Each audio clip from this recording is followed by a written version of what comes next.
Welcome to Journey to Esquire, the podcast. I'm Jocelyn Hardrick, founder and president of Diversity Access Pipeline, Inc., the company behind this podcast and other great programs, like Journey to Esquire Scholarship and Leadership Program, which provides $2,000 cash scholarships to third-year law students and internships to second-year law students, along with leadership training and mentors.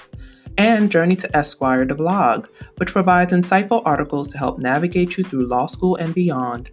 Find out more on our website, www.journeytoesquire.com.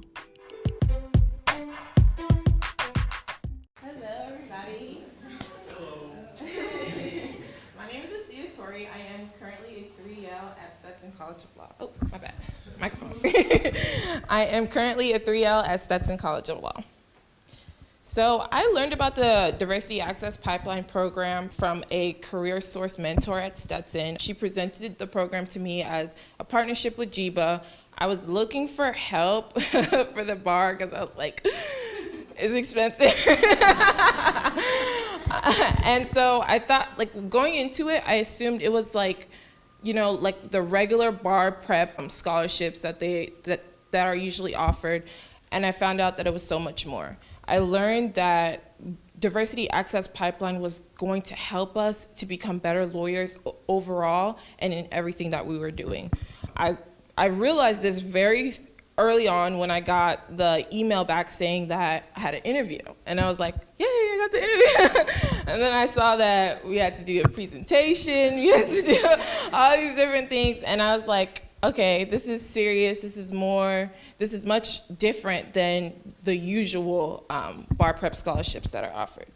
For me, the application process, it was interesting because it showed that they cared about us and they cared about the work that we were putting out. So some of the things that we had to do for our application process is we had a presentation, and in that presentation we addressed our law school experience, focusing about the theory of law, the practice of law, and something we learned about ourselves so far in law school.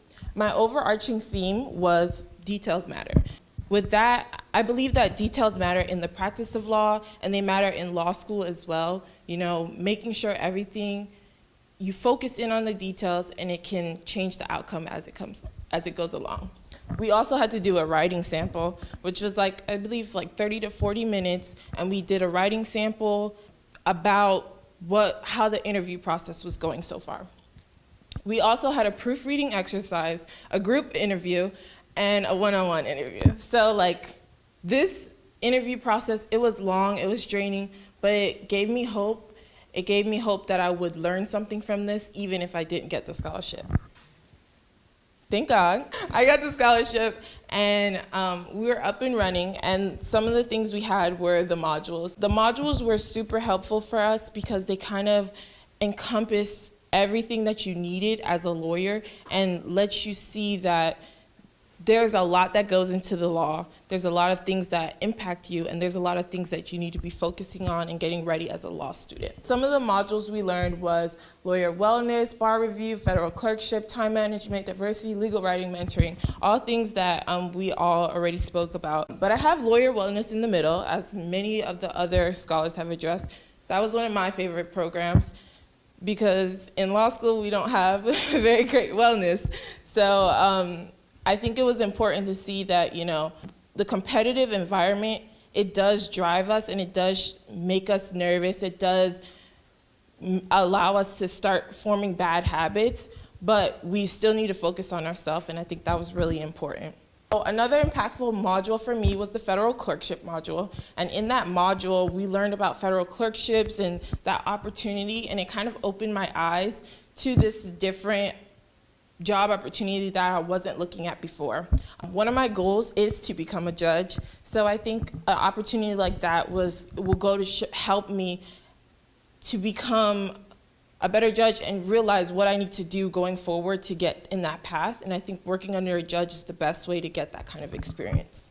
With the lawyer wellness module, it was the most impactful for me, and another thing that goes into the Diversity Access program was a journal article. So I wrote my journal based off the wellness module. And the wellness module, it was so impactful because of the fact that I can see it happening as I am in law school. We all know that lawyers have terrible wellness, and we need to get better at it. And there are a lot of bar associations that are doing work to kind of help lawyers get help with their illnesses and substance abuse and alcohol abuse. But for me, my view was that it needs to start in law school. The basis of my journal article was based on this statistic that I found. And this statistic found that in law school, that 17% of law students experienced some level of depression, 14% experienced severe anxiety, 23% had mild or moderate anxiety, and 6% reported serious suicidal thoughts in the past year. As to alcohol use, 43% reported binge drinking at least once in the prior 2 weeks, and nearly 1/4, or 22%, reported binge drinking 2 or more times during that period. 1/4 fell in the category of being at risk for alcoholism. And for me, that statistic spoke so loudly.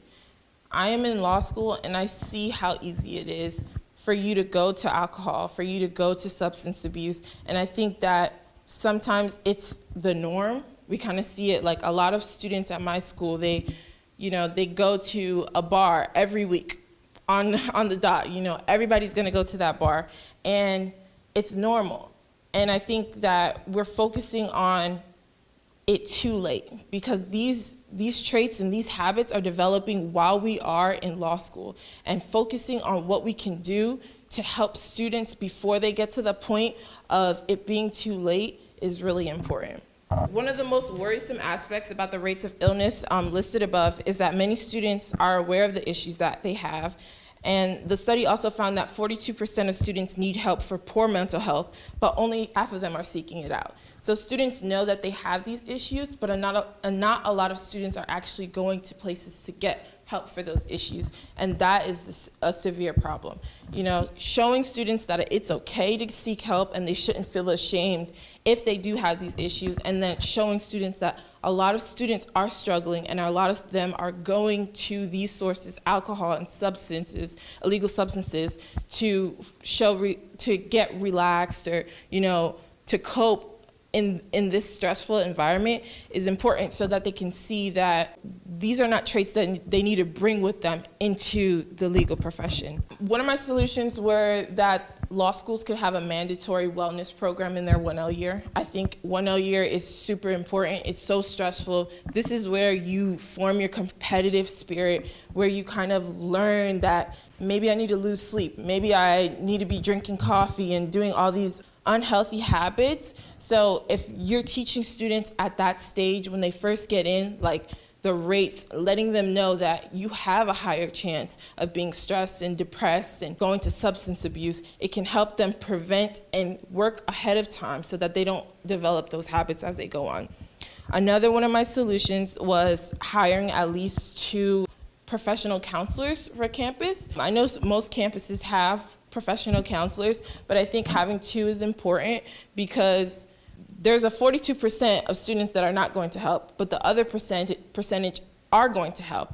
And I know with a lot of the counselors, they are busy and they don't have enough time to support the amount of need that they need to be helping. So having 2 will allow students to have more access to help that way. And then the last, more obvious suggestion is for law schools to discourage or eliminate altogether alcohol-centered events. So overall, the Diversity Access Pipeline program has given me the confidence in my ability to be a good lawyer. We spoke about how, having the imposter syndrome and being a diverse candidate, it's kind of scary. It's kind of daunting, because you don't know what is out there to expect. I don't look like the people that are normally applying. There's not a lot of people in the practice that does look like me. So it's kind of daunting, and it makes you feel like you don't really have that support system. But through DAP, I had that support system. I had mentors. I learned that there are people there looking to help me and making sure that I succeed. So going forward, I would like to stay involved in DAP in a few ways, including participating in the modules, whether it be being a speaker or just being there to help Ms. Jocelyn in any way that she needs. Also, being a mentor for the future students in the program. I think that we already have a mentor, but I think that also having, a mentor who was in the program and knows what they're going through is important as well to give them the extra help that you need, because you can never have too many mentors. And then the last would be to be spreading the word to current 1Ls and 2Ls. As the president of BALSA at Stetson right now, I have already been doing that, and a lot of students are showing interest.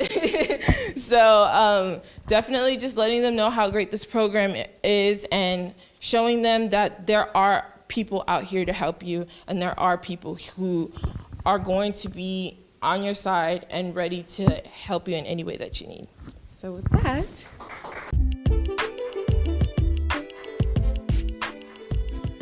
Thanks for tuning in to another great episode of Journey to Esquire, the podcast. Support, share, subscribe.